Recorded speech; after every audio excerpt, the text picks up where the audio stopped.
이어지겠습니다. 서울의 현재 기온은 22도, 습도는 60%입니다. KBS 제1라디오 5시 뉴스를 마칩니다. 지금까지 아나운서 오원종이었습니다. KBS.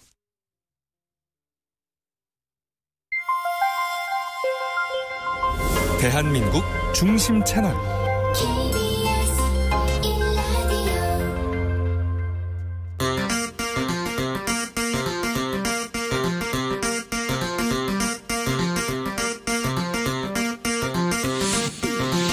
주진우 라이브.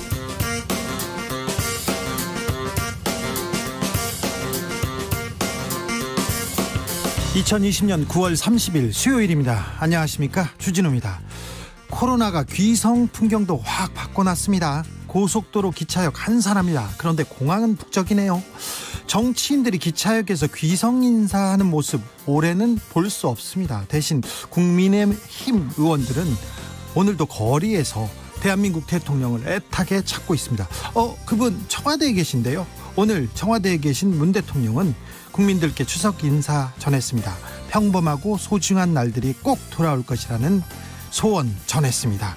추석 밥상머리 화두, 민심의 향방, 안민석, 김성태 두 절친에게 물어보겠습니다. 코로나 때문에 돈 벌어야 해서 먹고 사는 게 힘들어서 고향이 그리워도 못 가는 분들 많습니다. 최근 실업급여 신청 건수 역대 최고치입니다. 휴직이 길어져서 아르바이트에 뛰어든 분들 많다고 하는데요. 코로나 장기화로 우리의 고용, 노동 굉장히 위협받고 있습니다. 정부는 어떻게 대비하고 있는지 이재갑 고용노동부 장관께 물어보겠습니다. 코로나19 여파로 법무부가 올해 추석 연휴 기간에 전국 교정시설 면회 금지했습니다. 코로나 시대 구치소에서 더 쓸쓸한 추석 맞이하게 된 분들이 있습니다. 박근혜 전 대통령, 이만희 신천지 총회장, 그리고 정광훈 목사도 궁금합니다. 이명박 전 대통령 강남 논현동 자택에서 따뜻한 추석을 맞을 텐데요. 재판 5분 전에서 이들 근황 전해드리겠습니다. 나비처럼 날아 벌처럼 쏜다. 여기는 주진우 라이브입니다.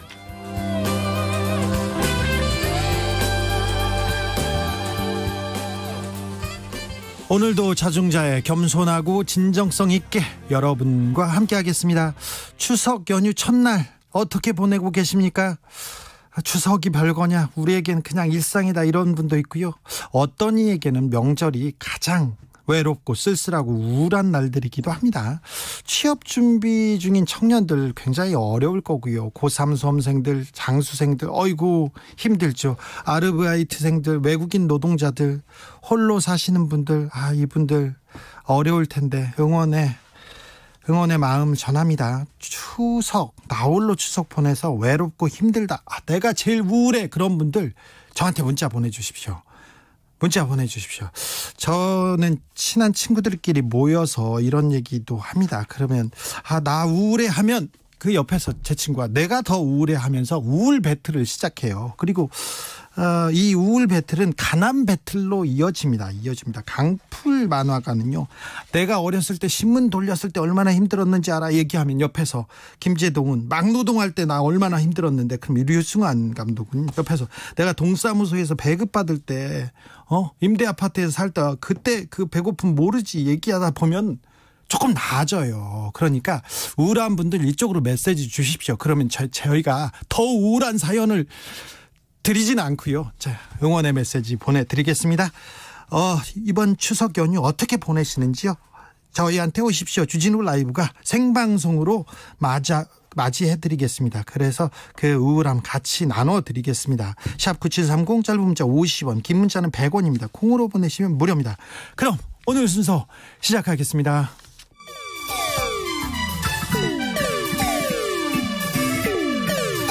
3805님, 그 언젠가 나를 위해 시사를 던져주던 단발머리 주진우 라이브? 왜 이런 거 저 시키는 거? 단발머리 휘날리며 늘 진실을 쫓겠습니다. KBS 1라디오 주진우 라이브.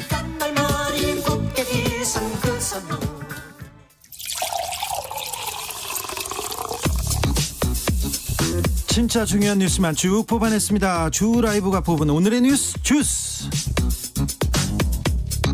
정상근 기자 오늘도 함께합니다. 감사합니다. 오늘 와주셔서. 네, 안녕하십니까. 네. 추석날 와서 우울하죠. 농담이었습니다. 저도 네. 괜찮았는데 저도 네. 괜찮았거든요. 근데 오늘 방송국 올 때 막 좀 우울하더라고. 네. 네. 연휴가 시작됐습니다. 그렇습니다. 교통체증이 없어요. 그래서 지금 서울에서 부산 가는데 5시간 정도 걸린다고 하고요. 벌써 고속도로 정체 절정은 지났다고 얘기합니다. 아이고, 교통체증이 없는 명절이라 참 놀랍네요. 네. 그렇죠? 코로나 소식 먼저 전해주세요. 네, 오늘 코로나19 신규 확진자가 113명이 나왔습니다. 아이고, 네. 또 100명대입니다. 어제 30명대였는데 다시 네. 100명대로 확 늘었고요. 예.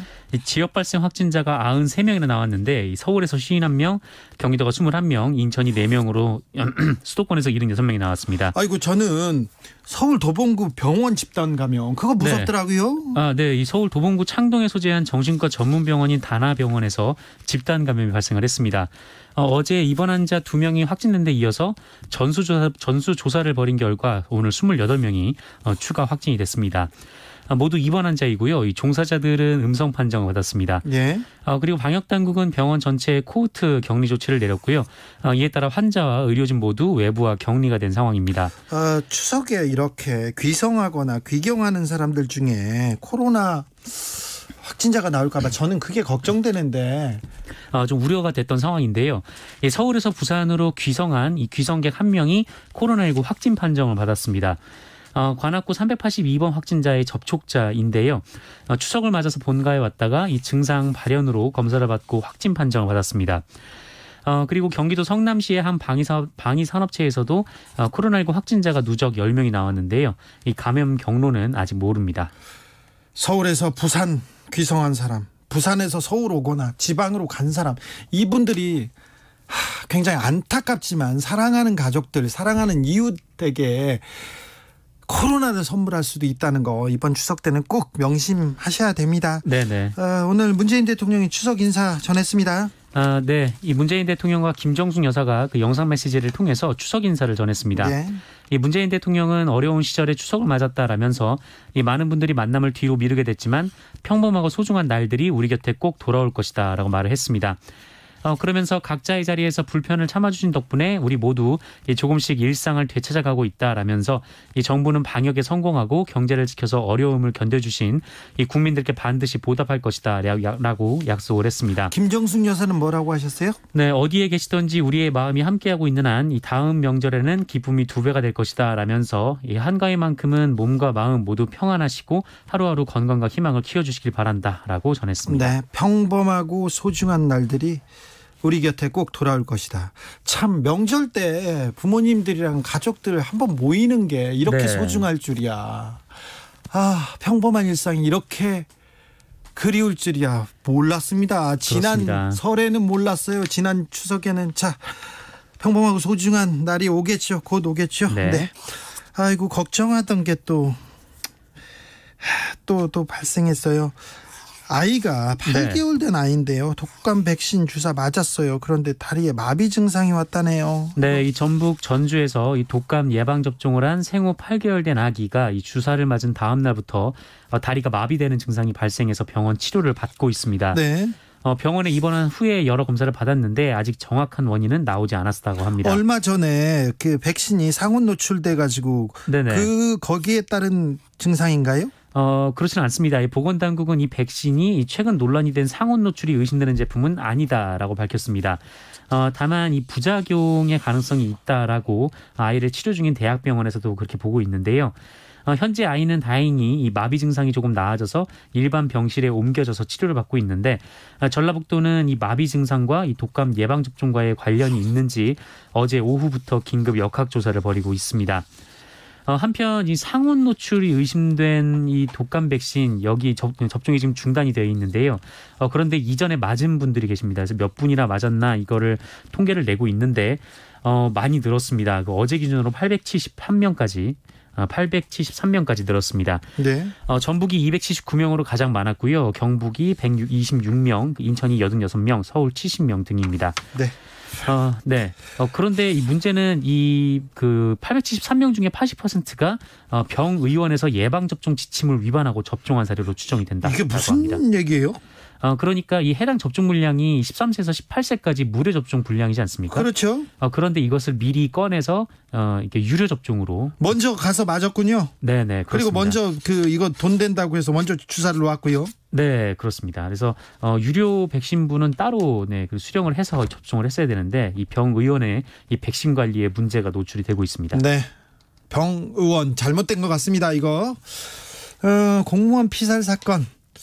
정부가 발표를 했는데요. 발표를 했는데 논란이 수그러들지 않습니다. 공무원 피살 발표가 늦었다. 왜 그런지 정부가 북한 입장을 떠보느라고 그랬다. 이렇게 얘기했습니다. 청와대는 즉각 반발했고요. 네, 그 어제 한국일보 보도였는데요. 이 추석 연휴 기간임에도 불구하고 이 청와대가 관련해서 사실 무근이다라는 입장을 밝혔습니다. 한국일보는 지난 23일 새벽 1시에 열린 이 청와대 관계장관 회의에서 이 A씨의 사망 첩보를 인지를 했으나 북측의 사망 첩보의 신뢰성을 확인한 뒤 발표를 하자 이런 결론이 내려지면서 늑장 발표를 했고 결국 이날 오후 1시 30분경 국방부가 사망 첩보가 아니라 실종 사건과 관련해서만 공지를 했다라는 겁니다. 예. 이에 대해 청와대 강민석 대변인이 오늘 서면 브리핑을 통해서 반박을 했는데요. 당시 관계장관 회의는 단편적인 첩보들을 공유하면서 신빙성을 확인하는 과정이었다라며 이 북한에 먼저 알아보자는 언급이 있었다는 보도는 명백한 오보라고 했습니다. 또한 강민석 대변인은 우리 군이 22일 오후 9시 이후 북한 해군사령부가 공무원 이모 씨의 사살 명령과 이 결과 보고가 이뤄지는 것까지 실시간으로 파악했다라는 이 조선일보 보도에 대해서도 사실이 아니다라고 밝혔습니다. 계속 언론들이 내달리고 의혹을 네. 계속 쏟아내고 정부에서 아니라고 얘기하고 있는데 네. 이런 자세한 내용까지 이렇게 다 알아야 되는지 조금 그런 생각이 들기도 합니다. 네. 최근에서는 북한을 감청했다는 보도들 계속 나오고 있는데 군대에서 어떻게 정보가 계속 쏟아지고 있어서 이 부분도 좀 궁금하기도 하고요. 네, 감청을 하기는 하는 것 같아요. 네, 근데 좀 우려가 좀 나오고 있습니다. 그러니까 이 정치권하고 언론에서 앞다퉈서 이 고인의 행적을 발표하면서 우리 군의 정보 출처를 밝히고 있는데요. 네. 어제 이 언론이 일제히 이 북한의 해군사령부가 고인을 사살하라라는 명령을 내렸고 이 현장 지휘관이 정말입니까? 이렇게 반문을 했다 이런 보도를 했는데 계속 나오고 있어요. 네, 근데 이것이 우리 군의 이 북한군 통신을 감청한 내용이라고 보도를 했습니다. 예. 뭐 보도가 지금 퍼지면서 국방부가 사실 무근이다라고 얘기를 했는데 이게 사실이 아니에요? 일단 국방부의 주장은 그렇습니다. 아니 그 언론에서 특별히 신문에서 그 지금 대서특필하고 있는데 이게 사실이 아니랍니다. 네, 군에서는. 우리 군은 뭐 사살과 관련된 언급을 첩보를 입수한 적은 없다라고 밝혔는데요. 어쨌든 일각에서는 이 감청을 우리가 하고 있다라는 내용이 지금 누출이 되고 있으면 이 북한이 즉시 암호 체계나 또 주파수 등을 바꾸기 때문에 그렇죠. 네, 이 최소 수개월은 또 정보 공백 상태에 빠질 수밖에 없다 이렇게 우려하고 있습니다. 근데 왜 이렇게 지금 이게 정보인데 국가의 그 보안 안전을 지금 그 안전에 가장 중요한 정보들 중에 하나인데 이런 게 마구 쏟아집니다. 언론은 좀 그런 거에 대한 그 정보에 대한 생각을 조금 하고 보도를 해야 되는데 네. 며칠 전에는 주호영 원내대표가 그 북한이 고인의 몸에 연유를 발라서 어떻게 시신을 훼손했다 이런 내용도 있었지 않습니까? 이것도 감청 정보라고 얘기를 했는데요. 그러니까 국방부가 처음에 발표를 할 때 첩보를 통해 입수했다라고 계속 얘기를 했었거든요. 그런데 예. 지금 언론과 정치권에서 계속 감청을 한 내용이다 이렇게 얘기를 하고 있어서 좀 우려가 되고 있습니다. 언론이 국익 얘기를 합니다. 국익하면서 뭐 밝혀라 이러는데 진짜 국익이 뭔지 좀 생각을 해보고 한번 생각해보고 취재하고 이게 사실에 부합한지 체크를 한 후에 보도해도 늦지 않을 텐데요. 국민들이 다 그렇게 이해해 줄 텐데 왜 그렇게 빨리만 지금 정보가 정확하지도 않은 정보를 지금 보도하느라고 바빠요. 언론은. 명절 때 그런 분들은 조금 쉬셨으면 좋겠는데 쉬지도 않습니다. 추미애 법무부 장관 얘기 조금 더 해볼까요? 아들 관련된 의혹을 계속 제기했던 야당과 언론을 추 장관이 직접 비판했다고요? 네, 아들의 군 휴가 연장을 둘러싼 의혹과 관련해서 이 검찰 수사에서 무혐의 처분을 받은 추미애 장관이 연일 입장문을 내면서 반격을 하고 있습니다. 추미애 장관은 오늘 SNS를 통해서 이 제보자의 일방적인 주장을 객관적 검증이나 사실 확인도 없이 이 정쟁의 도구로 삼은 무책임한 세력들은 반드시 엄중한 책임을 져야 한다라면서 합당한 사과가 없을 시 후속 조치를 취할 것이다라고 밝혔습니다. 또 언론을 향해서도 이 사실과 진실을 짚는 대신 허위 주장을 그대로 싣고 더 나아가서 허위를 사실인 양 보도했다라고 비판을 했는데 그런데 일부 언론에서는 계속해서 추 장관이 거짓말을 했다고 사퇴해야 된다면서 계속 수위를 높이고 있어요. 네, 이 국민의힘 측에서도 그 인사청문회와 국회 대정부 질문 등에서 아들 휴가 처리에 관여한 바가 없다라거나 이 보좌관에게 군부대에 전화를 걸라고 시킨 적이 없다라는 거짓 해명을 한 것으로 드러났는데 이에 대해서는 이런 방구가 없다 이렇게 주장을 했습니다. 예. 집회가 또 걱정이에요. 개천절 집회 이번 주 토요일인데요. 어떻게 된답니까? 네.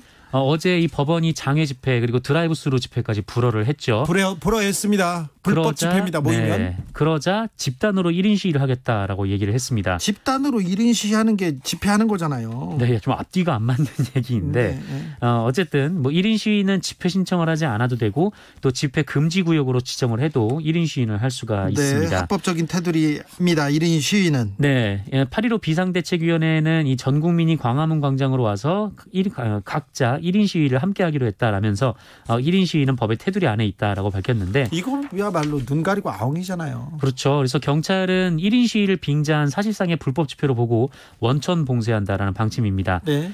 이미 지난 2014년 대법원이 한 노동조합 조합원들이 한 10에서 30m 간격을 둔 채 1인 시위를 벌이자 이를 집회로 판단한 바가 있고 네. 또 2009년 울산지법도 서로 한 30에서 70m 떨어진 사람들의 1인 시위가 순수한 형태의 1인 시위가 아니다라고 판결한 바도 있습니다. 이런 꼼수 다 잡힙니다. 그런데 지금은 감염병, 코로나 특수 상황이잖아요. 네, 뭐 이때는 너무 집회의 자유를 옥죄는 거 아닌가 비판이 있었는데 뭐 네. 지금은 뭐 감염병 상황이 있으니까요. 네. 어쨌든 경찰은 개천절 당일 이 집회가 금지된 광화문 광장부터 서울 광장까지 구간 곳곳에 이 경찰 버스 300여 대, 철제 펜스 등을 동원해서 집회 참가자의 진입을 막을 방침입니다. 서울교통공사도 집회가 강행돼 이 코로나19가 확산될 위험이 있을 경우 광화문역, 종강역, 시청역, 경복궁역, 안국역 등 6개 역에서 열차를 무정차 통과시킨다는 방침입니다. 일부 집회 참가자들이 공권력, 특히 경찰권을 굉장히 우습게 생각한다는 거 경찰은 명심하셔야 될 것 같습니다. 그런데 그분들이 우습게 생각하는 그 저변에는 그 전에 경찰이 잘 못했거든요. 보수 집회 참가자들 네. 우대하고 보호하기도 했거든요. 그런데 아무튼 엄정한 법 집행으로 이 감염병 특수 상황이라는 거를 조금 잘 고려해서 잘 막아줬으면 합니다. 네. 그런 국민들이 많다는 뜻을 제가 전합니다. 미국 대선이 한 달 앞두고 있습니다. 한 달 앞으로 나왔는데 도널드 트럼프 대통령하고 조 바이든 후보 TV 토론에서 드디어 격돌했습니다. 뜨거웠습니다. 네, 난장판이었다는 평가가 나오고 있습니다. 네. 뭐 여기가 미국이 맞나 싶을 정도였다고 우리 언론들도 혹평을 하고 있는데 네. 토론보다는 인신공격의 향연이었다. 화끈하더라고요. 네, 이런 표현이 있습니다. 미국 매체인 CNN은 이 토론 분위기를 혼돈이라고 했고요. 미국의 정치 전문 매체 더 힐은 악랄하고 추한 토론이다라고 평가를 했습니다. 네. 트럼프 대통령은 바이든 후보에게 급진 좌파, 이 사회주의, 불안한 후보라는 어디서 많이 듣던 이념적 틀을 씌웠고요. 이 바이든 후보는 트럼프 대통령에게 믿을 수 없는 사람이라던가 거짓말쟁이라는 프레임으로 비판을 했습니다. 예. 이 코로나19 대유행 책임론을 두고 바이든 후보가 이 트럼프 대통령을 향해서 전혀 믿지 않는다라면서 이 트럼프가 더 똑똑해지고 빨라지지 않는다면 더 많은 사람이 죽을 것이다라고 비난을 하자 트럼프 대통령은 뭐 똑똑하다는 말을 하지 말라라면서 당신은 반에서 꼴찌라는 유치원에서나 들을 법한 그런 반론을 펼치기도 했습니다. 꼴찌 이런 말도 나왔어요? 네, 반에서 꼴찌거나 뭐 최하위권으로 졸업했다 뭐 이런 얘기를 했고요. 이게 대선 토론에서요? 네, 대선 토론입니다. 네. 트럼프 대통령이 10년간 소득세를 내지 않았다. 이 뉴욕타임즈 보도가 있었는데 바이든 후보가 이를 비판하자 트럼프 대통령은 사업가로서 세금을 적게 내는 방법을 찾은 것이다라는 답변을 했고요. 이거 대단하네요. 당신 세금 안 냈잖아. 이렇게 하니까 사업가여서 세금을 적게 내는 방법을 찾았다. 이런 얘기를 대선 후보가 합니다. 네, 현직 대통령 이분은 입장에서는 사업가 시절에도 뉴욕에 이렇게 거주하면서 항상 세금을 돌려달라는 그 소송을 했었어요. 네네. 그래서 굉장히 많이 돌려받은 그런 적이 있었는데 정치인이 됐는데도 이런 뜻을 굽히지 않습니다. 네, 그리고 이 대선 결과 승복 문제를 이게 가장 큰 문제예요. 네, 얘기가 나왔는데 이 바이든 후보는 승복하겠다 입장을 밝혔는데요. 트럼프 대통령은 뭐 부정선거 얘기를 했지만 뭐 분명한 대답은 하지 않았습니다. 아니 본인이 대통령인데 이 선거를 이렇게 관리 감독할 최종 책임은 본인한테 있는데 내가 지면 불복할 거야 이 얘기를 이렇게 네. 스스럼 없이 합니다. 아, 정말 놀랍죠. 네. 네, 자 다른 나라가 아니라 미국입니다. 미국. 네. 근데 이런 이 후보들의 TV 토론이 이 선거가 우리한테도 굉장히 중요한 영향을 미치기 때문에 우리는 또 좀 잘 지켜봐야 된다는 게 또 씁쓸한 현실이기도 합니다. 네. 자, 추석날 어떻게 추석 연휴 어떻게 보내나요? 하는데 굉장히 그래도 즐거운 스포츠 이벤트들이 기다리고 있습니다. 새벽에 조금 일찍 일어나야 될 수도 있어요. 네, 이 한국 좌완 대표 투수죠. 이 류현진, 김광현 선수가 동시에 선발로 나섭니다. 토론토 블루제이스의 류현진 선수가 먼저 내일 새벽 5시에 등판을 하는데요. 네.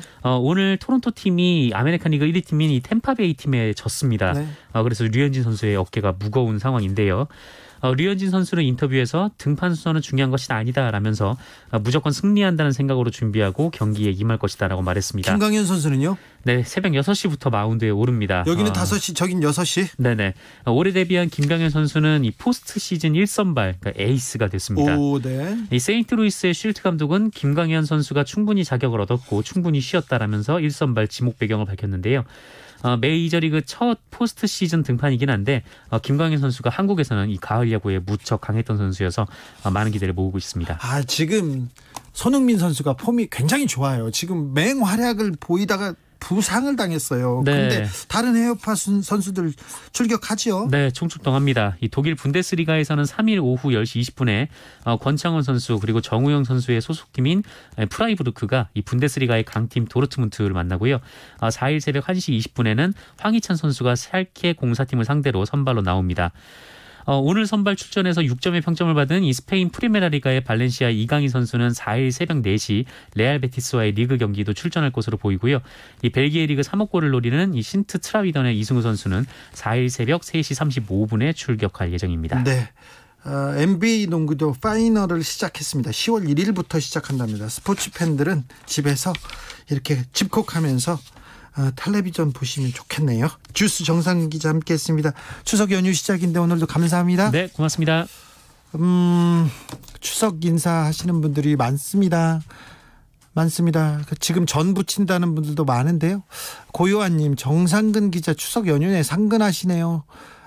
우울하지만 풍요로운 추석 되세요 얘기하셨고요. 8800님, 우울합니다. 추석 연휴 격일로 24시간 근무합니다. 아파트 건설 현장 경비합니다. 수고하세요. 힘내세요. 명절 때 일하시는 분들, 특별히 이런 분들한테는 2배, 3배 좀 대우 더 해줘야 되는데, 이거 분명히 더 해야 되는데 참 안타깝습니다. 힘내세요. 빈터님은 전 부치면서 듣습니다. 전 부칠 때 듣기에 주진우 라이브가 괜찮아요. 지금 생각해보면 시간대가 지금 고향에 가서 전 부칠 때예요. 명절에도 수고하셔서 한 접시라도 드리고 싶은데 건강하게 보내시길 바랍니다. 전 부칠 때 옆에서 그냥 기웃기웃하면서 하나씩 이렇게 집어먹으면 그게 제맛인데 아이고 아쉬워라. 2203님, 가게 유지비가 간당간당해서 혼자 출근했는데 동네가 조용합니다. 부탁합니다. 코로나 시기에 집회 같은 거 좀 자제해야 됩니다. 소상공인 다 죽이는 짓입니다. 얘기하셨습니다.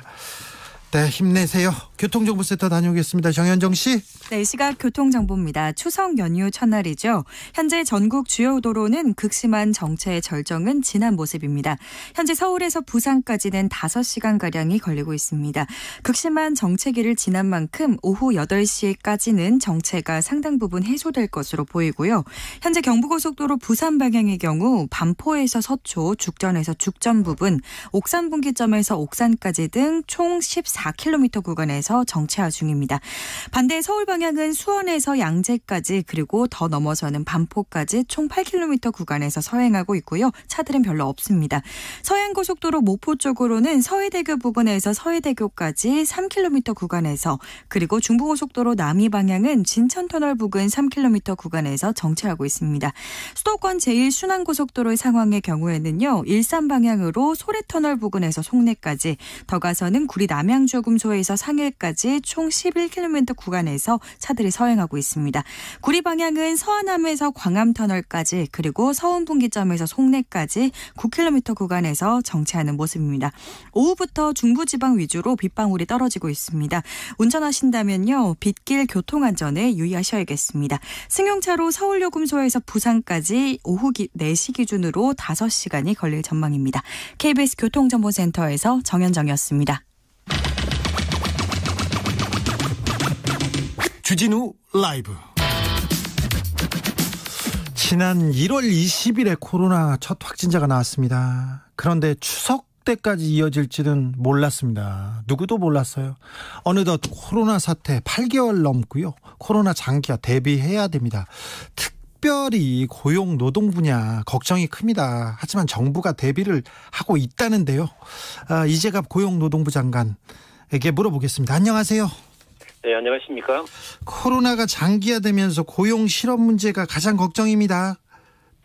네, 그렇습니다. 네, 연말 내년 더 어려울 것 같은데 어떤 대책들 마련하고 계신지요?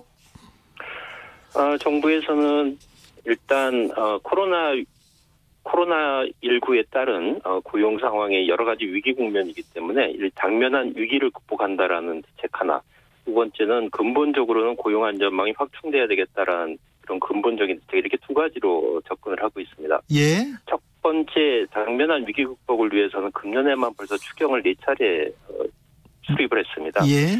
이 추경을 통해서 재직자들에 대해서는 최대한 고용 유지를 하고, 그다음에 취약계층 같이 어려우신 분들에 대해서는 생계를 지원한다. 이 두 가지 접근을 하고 있고요. 네. 그래서 금년에만 한 12조 원 규모의 고용안정 대책을 지금 시행 중입니다. 네. 두 번째 근본적으로는 고용안전망 확충을 위해서 내년 1월부터 국민 취업지원제도 한국형 실업부조가 이제 시행되고요. 또 근본적으로는 전국민 고용보험제도를 단계적으로 확충하겠다라는 그런 대책을 추진을 하고 있습니다. 네. 옛날에 경제 위기가 왔을 때, IMF 왔을 때는 기업에 돈을 많이 줬는데 일단 정부가 국민들한테 고용안정지원금도 주고 실업급여도 주고 국민들을 챙긴다는 생각은 듭니다. 그런데요. 예. 경제 어렵다고 그 핑계로 해고를 하거나 하청회사에 돈 안 주고 그런 경우가 생길까 봐 걱정됩니다. 물론 그런 경우가 있을 수 있습니다. 그래서 저희도 고용노동부에서 여러 가지 근로감독관들이 사업장에서 발생할 수 있는 불공정한 행위, 이런 부분에 대해서 점검을 하고 있습니다. 네. 그런 부분 잘 막아주실 거죠? 네, 그래야죠. 네. 특고 프리랜서 고용안전지원금 준다고 했는데 추석 전에 약속했는데 지금 많이 받아갔습니까? 저희가 이번에 특고 프리랜서 분들에 대해서 2차 이제 고용안정지원금을 지급을 하는데요. 예. 추석 전에 지난번에 1차 긴급 고용안정지원금을 받으신 분에 대해서는 추석 전에 지급하겠다라고 이렇게 말씀드렸습니다. 예. 그분들에 대해서는 저희가 어제까지 해서 46만 명에 대해서 50만 원씩 지급 완료를 하였습니다. 46만 명이요? 많이 줬네요. 예, 그렇습니다. 원래 대상이 지난번에 한 50만 명 정도 받으셨는데 네. 그분들 중에서 요번에 저희가 고용보험 DB랑 이렇게 대조를 해보니까 또 취업하신 분들도 일부 계시고 예. 그래서 46만 명이 대상이셨습니다. 네. 전원에게 지급 완료하였습니다. 네. 추석 전에 줘서 참 다행입니다. 택배 노동자 처우 개선 관련해서도 대책 내놓으셨죠? 예, 저희가 택배 업체들이랑 또는 택배 노조하고도 예. 협의하면서 여러 가지 대책을 지금 마련해가고 있습니다. 네, 그분들이 그래서 파업도 멈추고 정부의 뜻을 잘 따라준 것 같아서 좀 반갑더라고요. 예. 예. 이번에 추석 때 택배 물량이 굉장히 늘어날 텐데 네. 그때도 노사 간에 협의가 잘 돼서 예. 추가 인력 투입도 하면서 좀 더 좀 상황은 낮은 것 같습니다. 예. 법인 택시 기사분들한테도 지원했고요. 그런데 고용 안전 사각계에 있는 분들이 있을 것 같아서 그런데 이분들을 위해서는 어떤 대책 마련하셨어요? 지금 이제 고용안전망의 가장 기본은 고용보험이지 않습니까? 네. 근데 이제 고용안전망의 사각지대에 계시면서 일하시는 분들이 이제 특고분들 계시고 프리랜서 분들 계시고 그다음에 영세 자영업자분들 계십니다. 네. 영세 자영업자분들은 이번에는 그러니까 사업자 등록증이 가지고 계시는 분들은 이제 소상공인이라고 해서 중소벤처기업부에서 소상공인 세희망 자금으로 지원을 해드리고요. 사업자 등록증이 없으신 분들은 특고 프리랜서로 해서 고용노동부의 긴급고용안정지원금 대상이 받으십니다. 예. 그래서 최대한 빠짐없이 저희 사업 설계를 하려고 저희는 노력을 하였습니다. 네. 나는 몰라서 못 받을 것 같아. 막 그런 사람도 있습니까 혹시? 그러신 분들이 안 생기게 하기 위해서 저희도 홍보도 많이 안내도 많이 해드리고 있습니다. 그리고 언론에서도 많이 보도를 많이 해주셔서 그런 분들은 그래도 많지 않지 않을까 이렇게 생각하고 있습니다. 고용노동부 홈페이지 같은 데 가서 이렇게 찾아보면 좀 길이 있거나 방법이 있는 경우도 좀 있죠?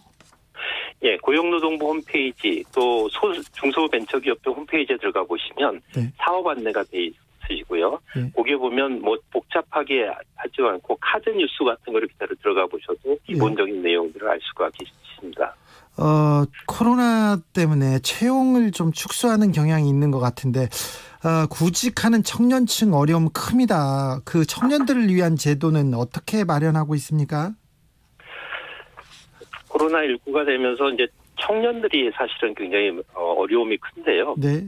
저희가 그래서 이번에 청년 특별구직 지원금을 만들어서 구직 활동 의지가 높음에도 불구하고 취업을 못하는 저소득 청년들에 대해서는 저희가 지원금을 좀 마련을 하였습니다. 네. 그거 이외에도 청년들에 대해서는 지금 노동시장에서 이게 단절되면 큰일입니다. 그래서 네. 노동시장에서 계속 단절되지 않도록 하기 위해서 청년 구직활동 지원금도 확대하고 청년 취업성공 패키지도 확대하고 청년 일경험 지원 프로그램도 마련하였습니다. 그리고 지난주에는 저희가 30대 기업 임원분들하고 제가 한번 직접 만나서 청년들 채용을 좀 늘려달라고 좀 부탁도 좀 드렸고요. 그랬더니 뭐랍니까? 물론 기업들도 노력은 하시죠. 네. 노력하시겠다고 했습니다. 노력한다고 하고 안 하면 어떻게 하죠? 저희가 계속 그분들하고 말씀도 나누면서 좀 더 청년 채용을 늘려주시도록 좀 당부를 좀 드리겠습니다. 근데 근본적으로는 기업에서 이렇게 일자리가 많이 청년들이 갈 만한 일자리가 많이 창출돼야 됩니다. 그래서 한국형 뉴딜을 정부에서 지금 전폭적으로 지금 추진하고 있는데 요게 한국판 뉴딜이 추진이 되게 되면 디지털 분야의 청년들 일자리가 많이 늘어날 겁니다. 그래서 고용부에서는 청년들 대상으로 하는 디지털 직무 능력 향상 프로그램을 대폭적으로 지금 지원을 하고 있습니다. 예. 아무래도 코로나 시대 이후에는 산업 전반적으로 좀 재편될 것 같아요. 그래서 디지털 그리고는 비대면 이런 쪽으로 조금 구직 활동을 하거나 공부를 하거나 이렇게 해야 되는 것 같아요. 예. 4차 산업혁명이 빠르게 진행돼 왔었는데 이번 코로나19를 계기로 해가지고 그 속도가 굉장히 빨라질 것 같습니다. 네. 저는 장관님한테 이거 물어보고 싶었어요. 중대재해기업처벌법이 있지 않습니까? 예. 국회에서도 지금 계속 입법을 하려고 하는데 산업재해 일하다가 죽는 그런 환경은 좀 바꿔야 되지 않나 생각합니다. 어떻게 보고 계세요? 지금 말씀하신 대로 그런 환경은 없어져야 됩니다. 근데 이제 산재가 없어지기 위해서는 사실은 법과 제도도 잘 만들어져야 되고요. 현장에서 산업 안정을 중시하는 관행과 문화도 만들어져야 됩니다. 그러면서 이제 경영진의 경우에도 산업 안전에 대한 책임의식 이것이 갖춰져서 이게 다 한꺼번에 아우러져야지 산재가 아마 아주 큰 폭으로 줄어들 수 있을 거라고 생각을 합니다. 그런 측면에서 보게 되면 산업 안전으로 인해서 이제 산업안전보건법을 위반해가지고 사망사고가 난 경우에도 실제 이루어지는 처벌이 이제 법 규정보다 현격하게 낮게 이제 처벌이 되다 보니까 이게 경영 책임자들에 대한 관심을 유도하는데 한계가 있다라는 점에서 이제 중대재해기업처벌법 같은 법을 만들어야 된다라는 그런 말씀들이 많이 제기가 되고 있고 그런 부분에 대해서는 그 재정 취지에 대해서는 저희도 공감을 하고 있습니다. 그렇습니까? 정부도 좀 적극적으로 추진합니까? 이 취지에 대해서는 공감을 하는데 이제 현재 많이 논의되고 있는 중대재해기업처벌법의 그 법 구체적인 내용과 관련해서는 사실은 이제 쟁점들이 굉장히 많이 있는 것을 저희가 알고 있습니다. 그래서 예. 법무부에서 현재 그 부분에 대해서는 법리적 검토를 하고 있고요. 예. 저희 고용노동부에서는 이제 산업안전보건법 차원에서 접근을 하는데 우선 산업안전보건법 자체에도 법 규정에는 법정형이 굉장히 높습니다. 그렇죠. 근데 실제로는 처벌이 그렇게 안 이루어지는 것이죠. 네. 그래서 저도 이제 대법원에 있는 양형위원회에 직접 찾아가서 뵙고 양형 기준을 좀 개선해달라고 건의를 드렸고, 네. 양형위원회에서도 지금 그래서 개선 논의를 하고 있습니다. 내년 네. 3월까지는 이제 개선 방안을 마련하겠다라고 지금 그렇게 발표하면서 지금 작업을 하고 계시고요. 그 다음에 또 저희는 산업안전보건법에 법인에 대한 과징금을 만드는 방법이 좀 유효한 방법인 것 같습니다. 예. 그래서 과태료나 이런 것이 아니라 법인에 대한 이제 경제적 제재를 가하자는 것이죠. 그래서 과징금을 신설하는 방안, 그다음에 경영 책임자가 사업장 안전에 좀 관심을 제고할 수 있도록 산업안전보건법의 규정을 보완하는 방안. 저희는 이제 이런 방안으로 저희는 접근을 하고 있습니다. 아무래도 고용주보다는 노동자 편에 계시는 것 같습니다, 장관님. 아닙니다. 하여튼 노와 사 안에 저희는 공정하게 작업 환경, 작업장에서 작업이 이루어지도록 하는 것이 저희 고용노동부의 역할이라고 생각을 하고 있습니다. 그렇습니다. 그래도 노동자 편에서 목소리를 좀 더 내주십시오. 알겠습니다. 의사 이재갑 선생님하고는 관련 없으시죠, 장관님? 그렇지 관련은 없습니다. 네. 장관님은 명절 어떻게 보내세요? 이번에 명절은 코로나19 때문에 가능하면 가정에서 보내라고 하는 것이 정부 방침이고, 예. 저도 그래서 가정에서 지금 가정에서 추석을 좀 지내려고 하는 계획을 세우고 있습니다. 며칠 쉬세요? 언제부터 다시 출근하세요?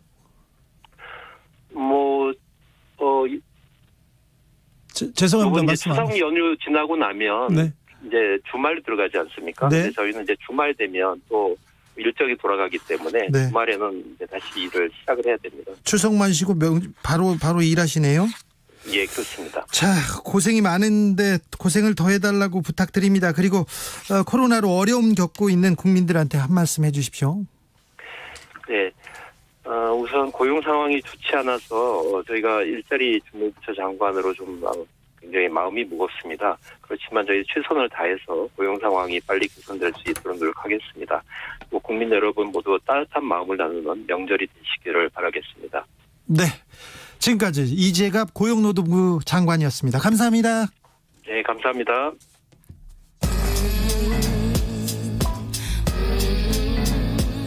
나비처럼 날아 벌처럼 쏜다. 주진우 라이브.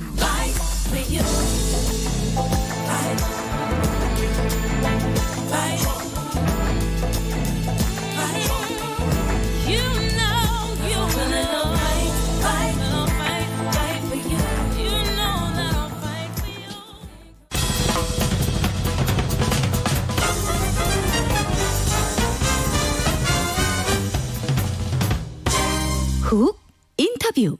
모두를 위한 모두를 향한 모두의 궁금증 훅 인터뷰. 코로나 시대의 추석 밥상 모두 모여서 겸상하는 거 안 됩니다. 겸상은 안 됩니다. 되도록 나눠서 식사하시길 당부드립니다. 식사 중에는 대화를 좀 줄여야 됩니다. 명절 때 식사 중에 대화를 줄이라니 이게 말이 안 되는데 코로나 시대잖아요. 어쩔 수 없습니다. 마스크 쓰시고 거리 두고 도란도란 이야기 나누면 됩니다. 그나저나 올해 추석 밥상 민심을 흔들 이야기는 뭘까요? 추석 밥상머리 화두 알아보겠습니다. 경기도 오산의 오선 안민석 의원 모셨습니다. 안녕하세요. 네, 반갑습니다. 우리 주 기자님 혹시 주저주밤 요즘 시중에 뜨도는 이야기 들어봤어요? 못 들었죠. 주진우 라이브와 함께 저녁을 열고 예. 주진우 DJ를 들으며 네. 밤을 힐링한다. 그래요? 주저주밤. 누가 만들었어요? 시중에 떠도는 이야기를 제가 듣고서 오늘 소개해드리는 거예요. 그래요? 저도 네. 처음 들어보는데. 그래서 오늘 주저주밤의 주인공 주진우 기자가 또 서울 오라고 그래서 네. 오산서 여기까지 고속도로가 꽤 많이 막힙니다. 네. 그래서 막힌 고속도로를 뚫고 여기에 왔습니다. 또 내려가는 길이 또 만만치 않을 것 같은데요. 네. 또 주 기자가 불러서 이렇게 추석 알았어요. 올라왔습니다. 알았어요. 명절 정치인들 바쁩니다. 특별히 오선 중진 의원 바쁜데요. 바쁜 명절 보내시는데 이번 명절은 좀 뭐가 다르신지요? 굉장히 특이하죠. 네. 우선 언택트 추석이지 않습니까? 네. 고향에 가는 것도 꾸려지고 예. 부모님과 자녀들 간에 서로 영상으로 인사를 하게 되는 네. 언택트 최초의 언택트 추석을 이제 맞이하게 되고요. 예. 저 역시도 이제 추석 때마다 명절 때마다 항상 이 시간이면은 지금 16년째 택시를 몰고 모는 걸 했었는데 그렇죠. 이번에는 이제 택시 기사분들이 예. 위험하다고 하지 말라고. 그래서 제가 이제 초유의 택시를 못 모는 그러한 사건이 지금 발생하고 안민석 있습니다. 의원은 명절 때마다 택시 민심 탐방을 합니다. 그래서 택시를 몰고 지역민들을 만나셨어요. 네, 그렇습니다. 그리고 특히 이번에는 저 서해 공무원 피살로 네. 편치 않는 추석 연휴가 될 것 같습니다. 네. 예, 그래서 참 마음이 안타깝고요. 예. 그래도 마스크를 벗는 그날까지 서로 격려하며 힘내도록 하시기를 바라겠습니다. 알겠어. 자, 근데 지역민들은 조금 지역민들한테도 지금 그 비대면으로 방송하는 이렇게 인사를 하는데 전국에 또 안민석 의원 좋아하시는 분들 많으니까 그분들한테도 추석 인사 좀 부탁드릴게요.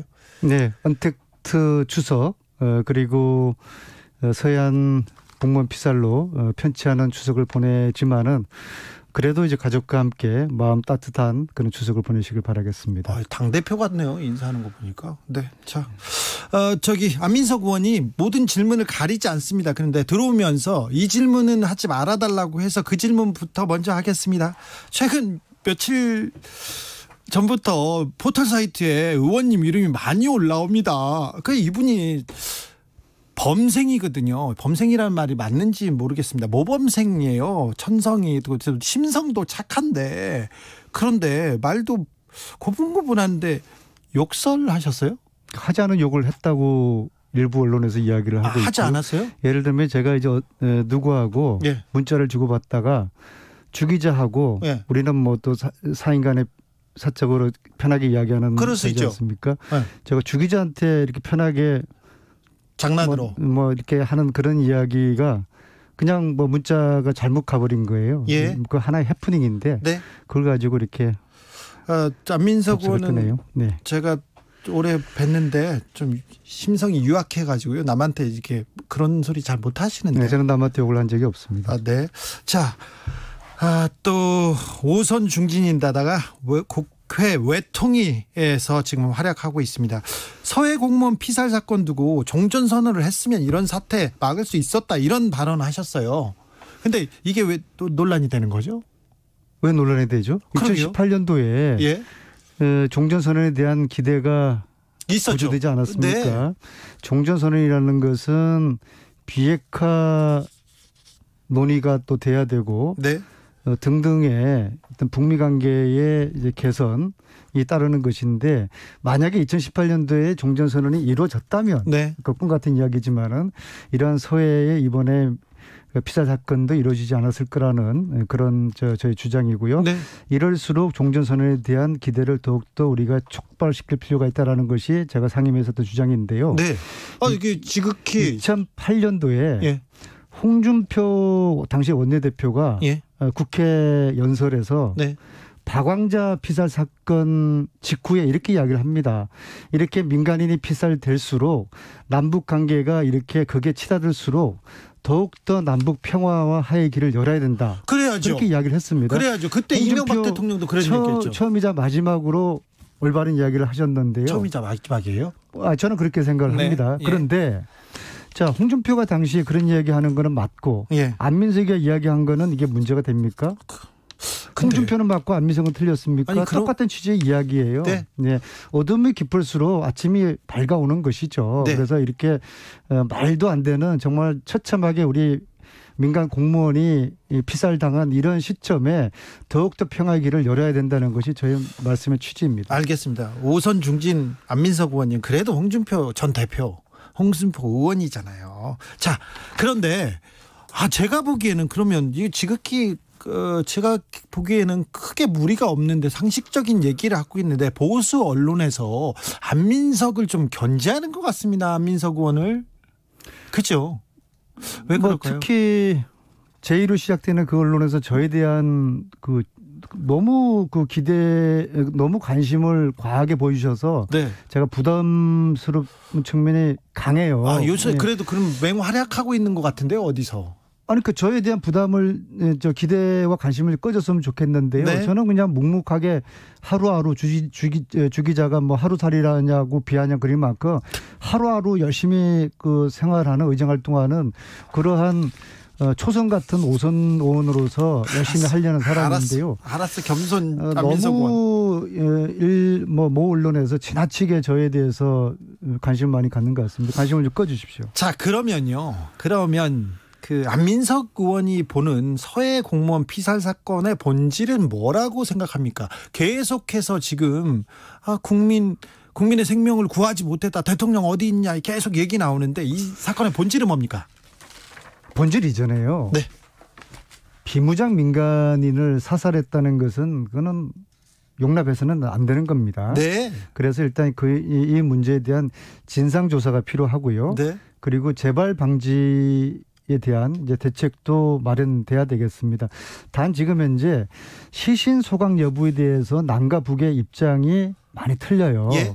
그러니까 국방부와 북측의 주장에 이제 차이가 있는데 네. 이 문제는 지금 현재 우리 남한 당국에서 시신을 찾기 위한 지금 노력을 10일째 하지 않습니까? 네. 이 시신이 발견되지 않으면은 시신 소각을 했냐 안 했냐 이 주장은 밝혀내기가 굉장히 어려울 거예요. 알겠습니다.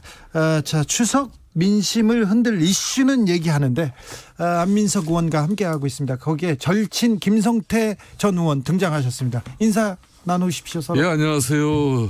국민의힘 김성태입니다. 네. 우리 존경하는 오선 의원님, 안민석 의원님 반갑습니다. 안민석 의원도 또 인사해 주시죠. 아주 당혹스럽고. 네. 뭘 당혹스러워 절친끼리 왜 그러세요? 네. 그 최근에는 네. 김성태 의원님하고 네.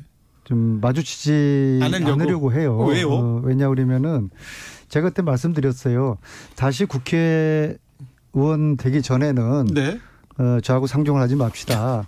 그거는 제가 김성태 의원님을 존경하고 좋아하는 충정의 마음에서 강한 동기부여를 제가 드린 거예요. 동기부여? 네, 근데 채찍질. 이렇게 자, 김성태 의원님 어떻게 생각하세요? 아휴, 참. 요즘 나는 문재인 대통령께서 네. 우리 안민석 의원을 제대로 안 챙기는 것 같아요. 왜요? 잘 이제 이렇게 환기시켜 보십시오. 네. 지난 2017년 문재인 대통령이 취임하면서 네. 해외 방문 첫 미국 방문할 때 안민석 의원하고 같이 갔어요. 그때 전용기 대통령 같이 타고. 전용기에서 네. 민주당 인사를 제일 첫 번째로 모시고 나가신 분이 안민석 의원이죠. 바로 앞에 계신 안민석 의원입니다. 예.